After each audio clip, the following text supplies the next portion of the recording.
Welcome into a Tuesday, October 15th edition of Daily Faceoff Live, your daily source for 30 minutes of straight hockey talk. As always, we are streaming on the Daily Faceoff YouTube. We're looking for your inbox questions there, so drop them in with the hashtag AskDFO. And as always, we are brought to you by Fountain Tire. You and your family's safety is important.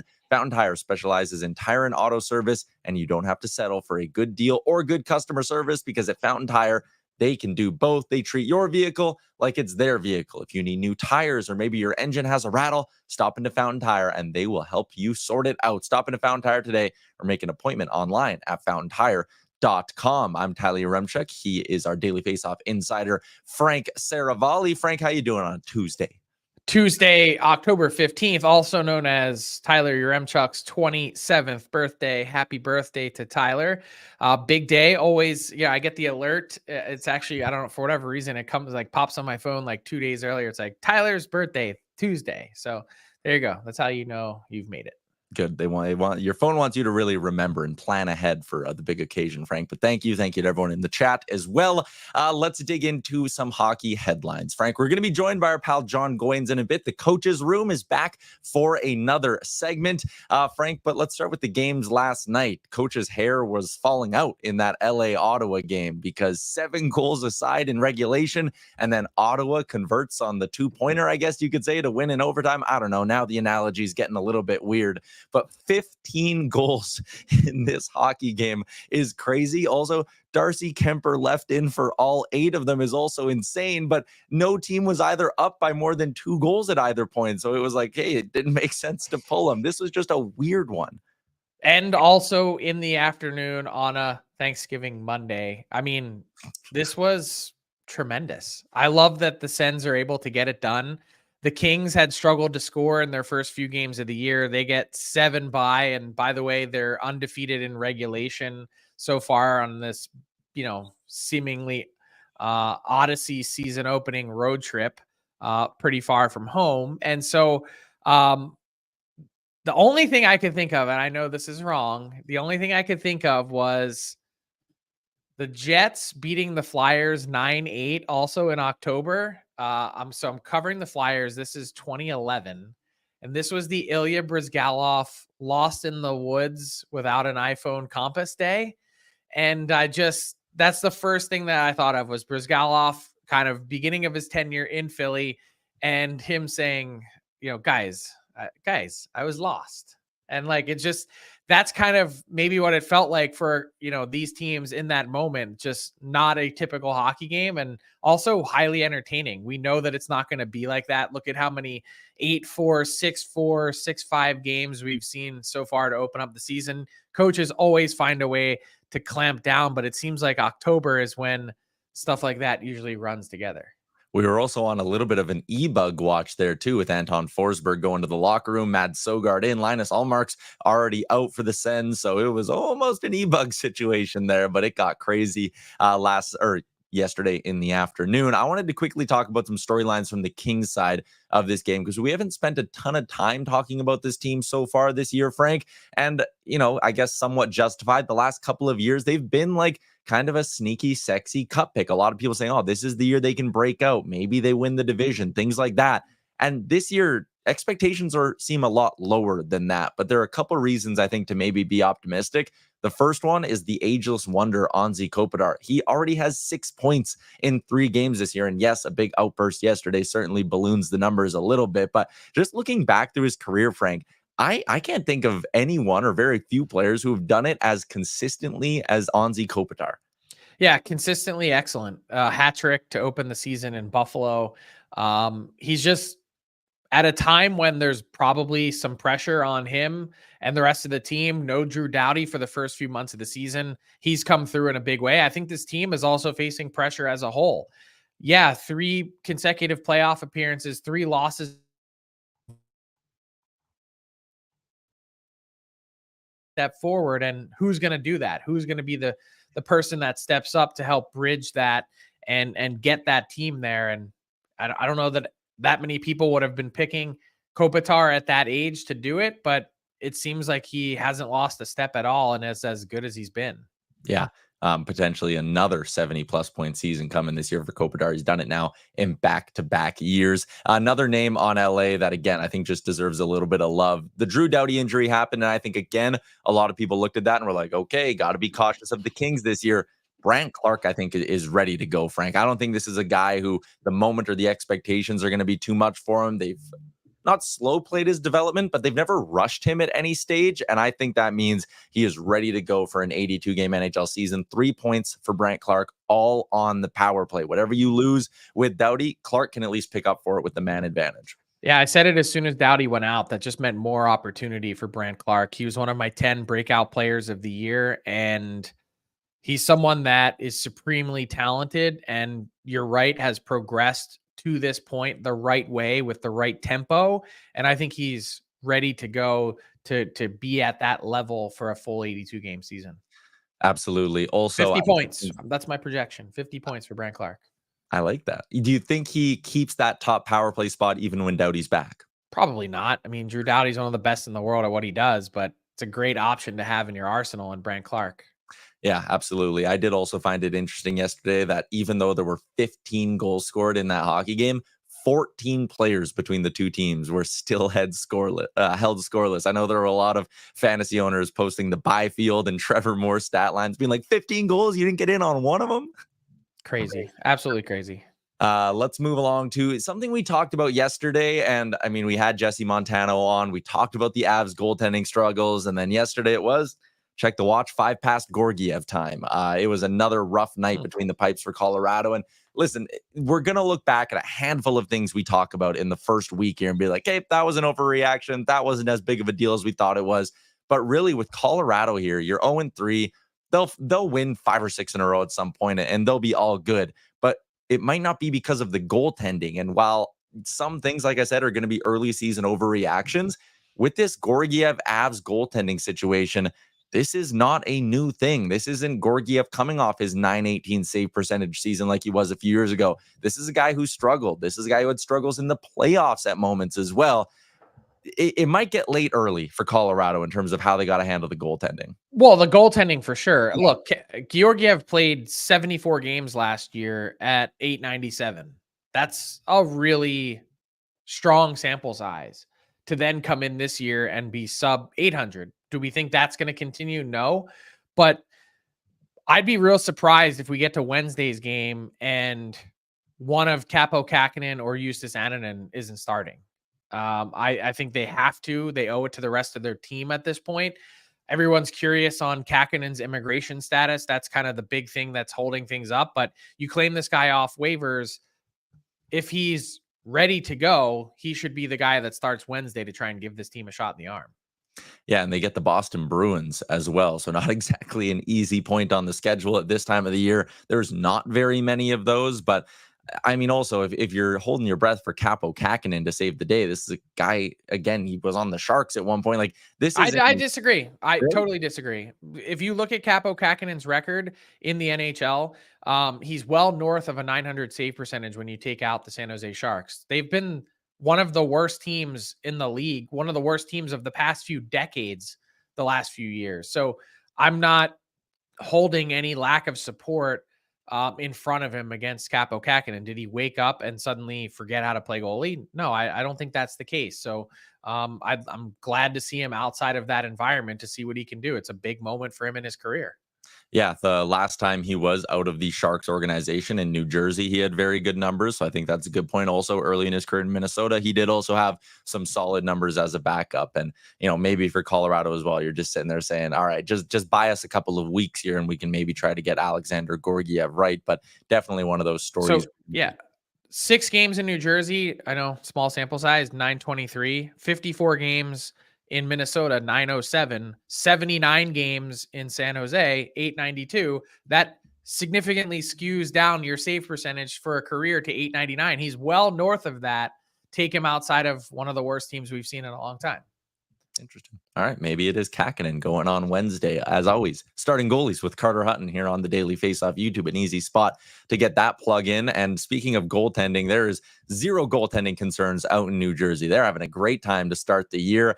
obviously big expectations. It's not often you see a team that missed the playoffs come into the year and be considered the favorites to win the division. But I think everyone figured New Jersey was due for a bit of positive regression. And obviously the goaltending was a big part. Allen and Markstrom have both been excellent to start the season. I know Markstrom numbers are a little bit down. He had the one rough outing, but still, I think back to the first games of the year overseas and that first game he played, he was excellent. And again, the beauty of this tandem is, yes, even if Markstrom has a bad game, you just go to Jake Allen. They have one of the best backups now in the entire league. This Devils team is looking like the high expectations, Frank, aren't scaring them, and they were justified. Yeah, I think they are justified. This is the team I picked to win the Metro, and I like the start that they're off to. Congratulations to Jake Allen, by the way. His agent, Alain Watt, tweeted this morning, first goalie in NHL history to beat 33 different franchises. I know there's a little bit of, like you have to like take a second and think about that. And I was like, are we sure that no one else was able to accomplish this? But I guess the league was never big enough to be able to accomplish that previously. So, kind of a mind-blowing number, but I wholeheartedly agree with you, because whether it's Markstrom or Allen, I think that team has a legitimate chance to win every night, all 82 games in the NHL, which is certainly not what you could have said about New Jersey's goaltending prior. And what I also really like is that they're still experiencing a couple injuries on their back end. So we still haven't seen this team at full strength. It's probably going to lead to some significant questions, and in a good way. What happens with someone like Seamus Casey, who I love what we've seen from him so far, but will he end up being the odd man out and going to the AHL because of some guys getting healthy on the back end? So there's lots of reasons to be excited about the New Jersey Devils. I think this team solved and fixed a lot of the issues that they had in the offseason. It's not easy to do that in one offseason, and it certainly wasn't as splashy as, what Nashville did or what some of these other teams did. But I think low key, New Jersey put themselves in a better position for success than just about any other team in the offseason. And another thing, too, if you want to be even more optimistic about them, is they're off to this really strong start, and their stars haven't really been their stars. Their leading scorer is Stefan Noesen. Paul Cotter, who they picked up from Vegas, second on the team in points. Seamus Casey, as you mentioned, 3 goals on the year. Like, Jack Hughes hasn't scored yet. Yeah, and in a perfect world, Seamus Casey, if everyone was healthy, was probably starting the year in the AHL. So, just goes to show you, now what? Yeah. Again, I think tons of reasons to be optimistic about this Devils team moving forward from the crease on out. And that was certainly not the case a year ago. Let's wrap up our first 4 topics, Frank, with a little bit of talk about the Washington Capitals and Alexander Ovechkin moving to the other wing. A career left winger, they're flipping him to the right side. Is this just one of those things, again, we're going to look back on in a couple of months and be like, can't believe we talked about it? Or is there something to this? No, I think Ovi himself kind of addressed it and said, hey, I might be playing goalie next game. So I think that probably gives you an indication of doesn't really matter where he lines up. I don't necessarily really understand the change either, because is anyone thinking that when he gets an opportunity, he's not going to be going to his office to get shots off? To me, I guess I'm a little more confused than anything else. But I'll tell you, even only one game in for the Washington Capitals, huge exclamation point, huge topic of concern for me is Spencer Carberry saying that Matt Roy is going to miss a pretty significant chunk of time.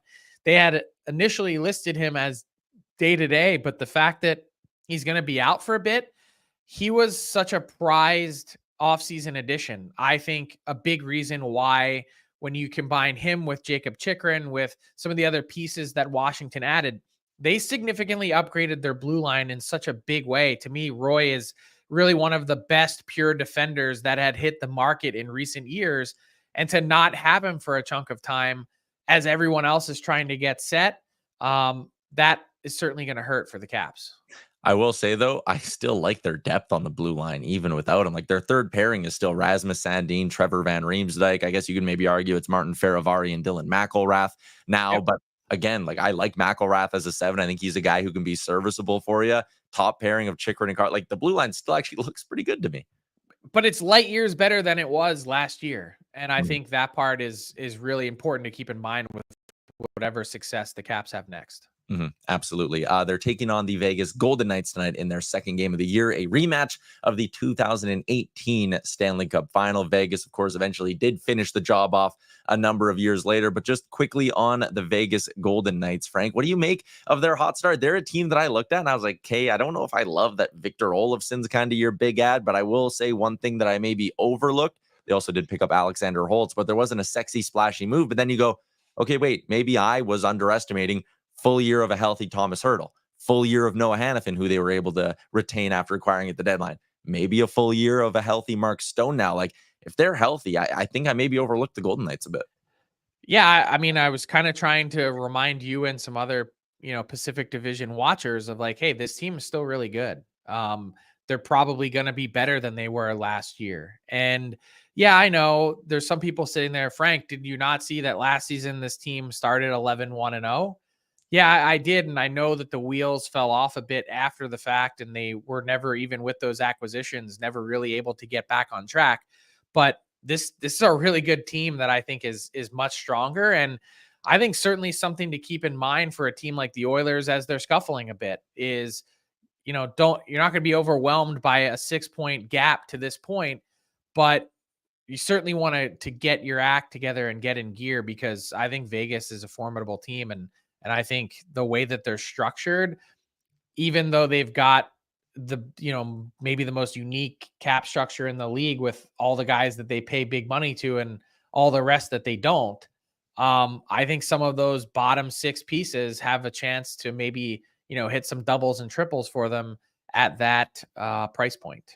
Yeah, it is crazy. 11-0-1 Vegas to start last year. Oilers were 2-9-1, and then one of them ended up being a wild card team. The other one had home ice in round one. It is mind-boggling to look back at a whole bunch of things that played out last season. It's a great reminder of like why this truly is overreaction season. But 100%. I have a feeling that what we're seeing from the Golden Knights to start is definitely repeatable. Yeah, I again, like, you look at their roster and again, Hertl, full year of him, like, you kind of just forget because he was on a bad San Jose team for a couple of years, like just how good that guy can be. So should be interesting in the Pacific. Let's continue some conversation about the Edmonton Oilers and a surprise hot team to start the year as well with the Coches Room and Jon Goyens.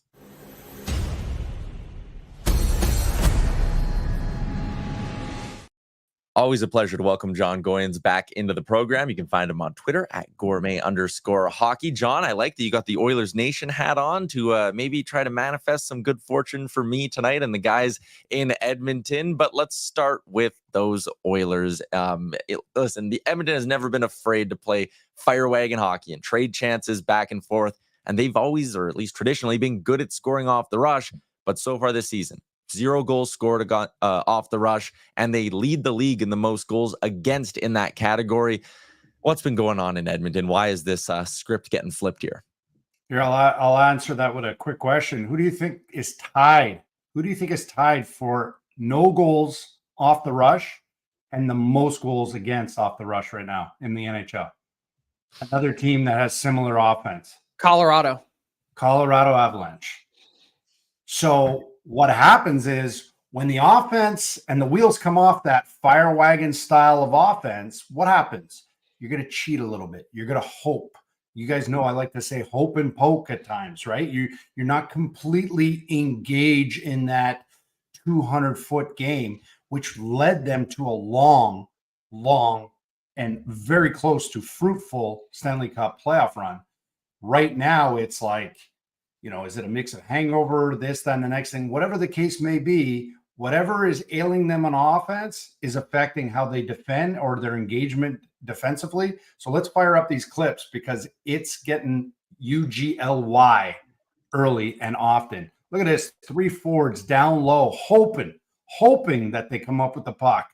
And watch how quickly they get beat up ice. You're giving Bedard all this room to cut to the inside and rip it. 200-foot breakout, okay? 1 stretch pass beats 3. Watch Arvidsson on the change. I put that light there because that's where he should be. He should be cutting the ice in half, and he doesn't. He's off. He's on the bench right now. Again, 200-foot breakout. You should be in a good spot here. Watch Gambrell beat him up the ice. He's going to get up the ice, boom, under the bar. Like, you're not getting beat by the equivalent of a McDavid. Now here, McDavid's in a battle with Anderson. Why is anybody reloading to the middle of the ice? That's a 50-50 battle. Now it's all about hope and poke. Nobody is touching him. All of a sudden, Bobby Orr plays for the Calgary Flames and he's right-handed. I don't know what's going on here, but that is not good enough. And that's going to drive any coach absolutely bananas. And if we saw anything from the previews from the playoffs, you got to wonder what that locker room is like right now. Yeah, so let's talk about one of their keys to success from their postseason run, and it was how absolutely ridiculous their penalty kill was in Edmonton. When you look at the way their penalty kill has struggled so far, they've given up 5 goals on 9 kill opportunities. What do you see? Well, I see that they're not committed. Maybe it's a bit of a new personnel trying to get used to, again, some people want to call it the flush down. Some people call it, like a 1-1-2 because you have this wedge in the middle. You have that F2 that just stays right in the middle. He denies all those passes. But right now, it's just disjointed. It was so consistent. You weren't beating them with seam passes. And right now, teams are going low and they're going right through their structure. And at times, guys aren't reloading back, especially the forwards, reloading back to the middle. So as we fire up the clips, some of it is new guys, some of it are guys that just played in the playoffs with them, but it isn't consistent. So here against the Chicago Blackhawks, you have 3 guys. You got 1 guy just hugging the boards, right? That's a 3-on-1 down low. That's an opportunity, right? Chicago gets it back. Nobody touches them, no problem. They move the puck around. Yarncroke comes up. You're not supposed to get beat by that pass in this system. 0 opportunity. Boom, now they're running around. It's a lot of traffic. You get an inside trap off this. Why they do that is because they want to flush you down, right? Look at this. They get bypassed again through there. They're just not connected in that area. They're just getting beat by seam passes. Again, flush down, all right? It looks like nothing is dangerous. They kick it up the wall. Look at this running around right now. Now they're set. They're set. Everything's on the perimeter. They're set. They reload to the middle, but not quite a bit because look at the disconnect. East-west pass in the back of the net. Can goaltending help on those? Absolutely. Here, somebody's got to make a decision and pressure.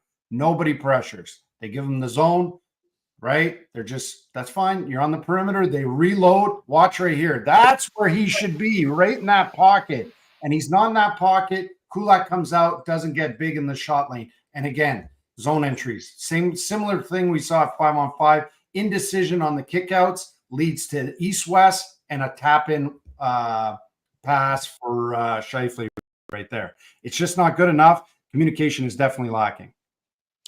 Yeah, there's been a whole bunch of things. And the PK, you talked last year in the playoffs, 23, 24 straight kills. They lost a couple of pieces off their penalty killing units over the summer, and you kind of see the results here. Let's flip things over. Goals, sorry, Todd. 4 goals against in the entire playoff run last year.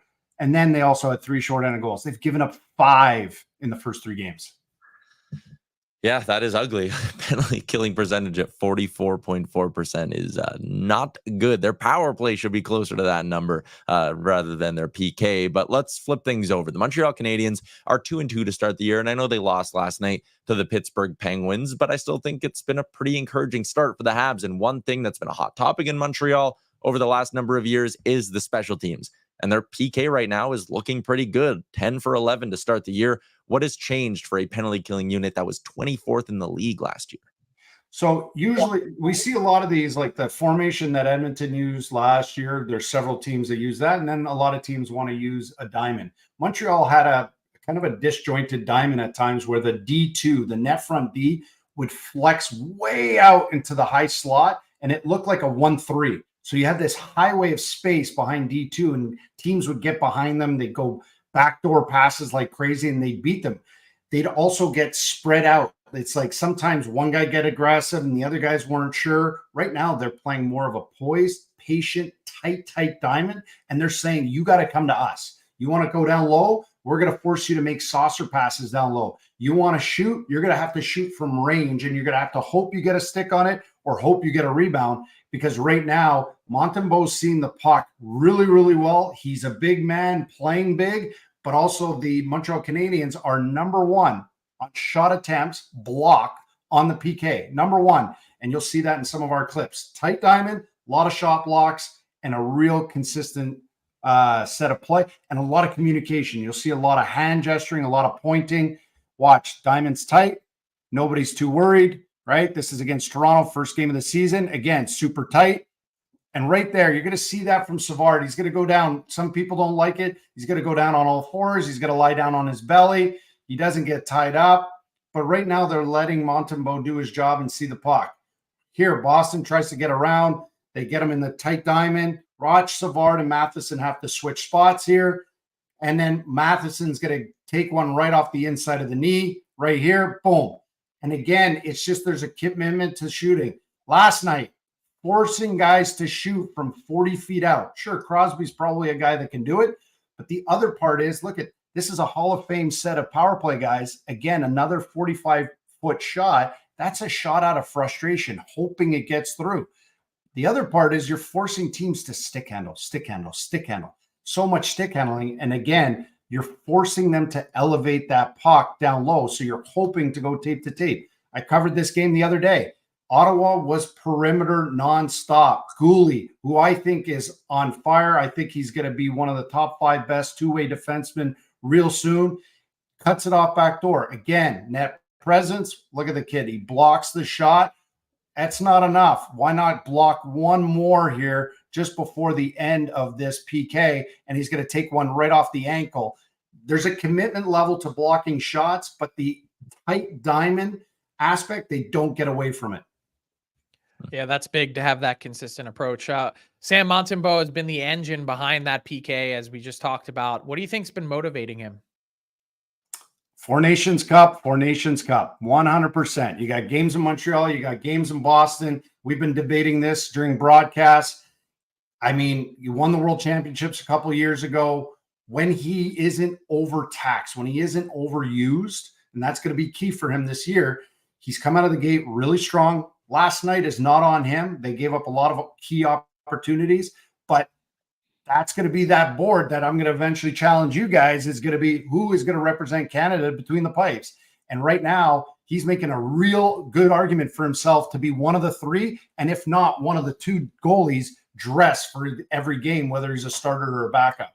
So he's been square, he's been big, and he's been calm. 45 days away. That's when roster selections are due. We're going to have a lot to chew on between now and then with the Four Nations face-off. Yeah, I mean, you talk about Montembeault and how he's kind of trending upwards, and then you have 2 other guys who I think were kind of in the conversation. Skinner trending down, Tristan Jarry trending down as well. So, yeah, interesting stuff here, John. But, like, he's been good.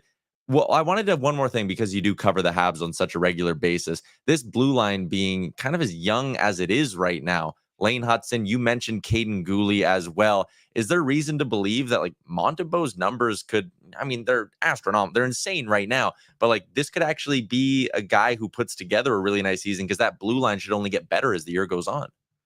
Should get better because there's a few guys stuck in mud right now. Savard's been a bit slow right now out of the gate. Jack Guy's been really stuck in mud, not playing with that same swagger.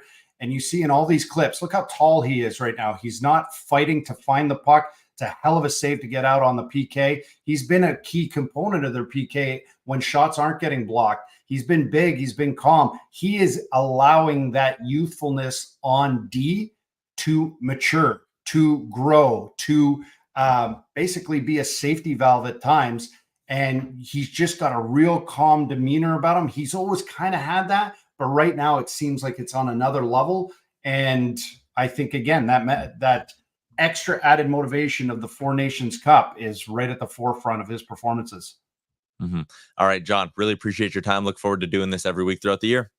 Have a good one, guys.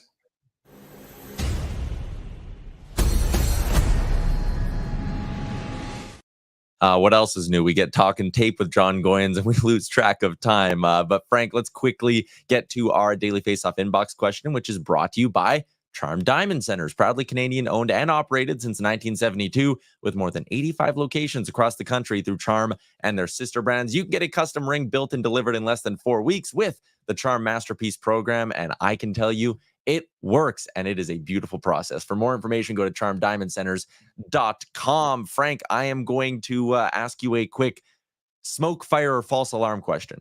Timothy Liljegren trade rumors. What do we got on there? Well, they're definitely open to the idea of it. They can't have their number 8 defenseman making $3 million a year. That said, they're not really in a rush, so there's no fire right now because they're also not sure what injuries might pop up between now and then.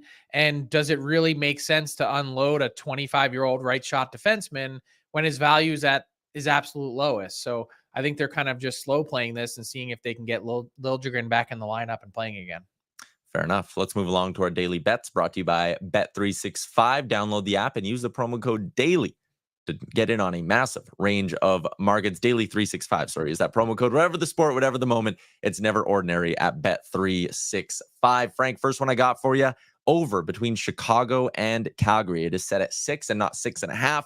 The Flames have hit over 6.5 in 2 of their 3 games. And the game where there was the under was the one against Edmonton, where there were 2 goals that were called back. So the offense, as you could say, even still kind of got going there. And Chicago has also seen it hit in 2 of 3. The only game it didn't was against Winnipeg and Connor Hellebuck. So I like the over here between these 2 sides. And we had a comment earlier from Tommy that says, if anyone says the Oilers are due, I'm down voting. Nothing changes until something changes. I'm going to say the Oilers are due. Money line, Hyman to score, McDavid 2+ points. Getting McDavid 2+ points at -110 right now also feels like a good spot to just hammer straight up. But same gamer from Bet365. Yeah, I'm with you. Something changing would be McDavid and Draisaitl scoring. So how about that? And McDavid and Draisaitl skating this morning on the same line for the Edmonton Oilers. So they are going with what we would call the nuclear option to avoid an 0-4 start in Edmonton. Feels a little early for that, not going to lie. Feels a lot early for that. All right, let's wrap up the show with a little bit of garbage time. Frank, what's old is new again? Yeah, so if you saw one of the clips that we had with Jon Goyens, Austin Matthews among the players in the NHL wearing the new school tacks.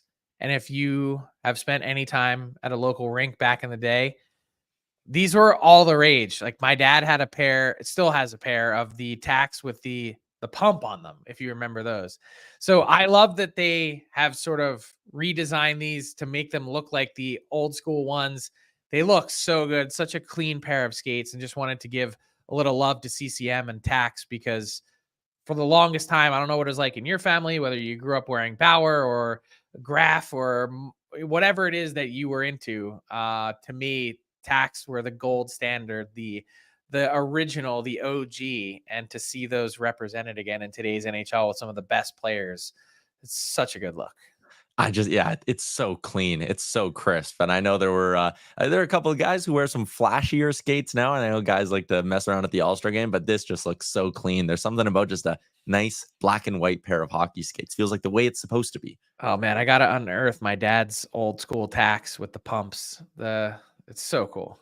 Yeah, it's sweet. All right. That is a wrap on a Tuesday edition of the show. We will be back tomorrow, same time, noon Eastern, right here on the Daily Faceoff YouTube. If you're not subscribed, make sure you subscribe already, because not only do we have this show, but we also have Morning Cup of Hockey with Colby Cohn and Johnny Lazarus every morning. We got some DFO, DFS reports every day for those of you who like to wager a little bit of money. The DFO rundown twice a week as well. The point is, you should be subscribed. Frank, thanks for doing this again, and we will chat with everybody tomorrow.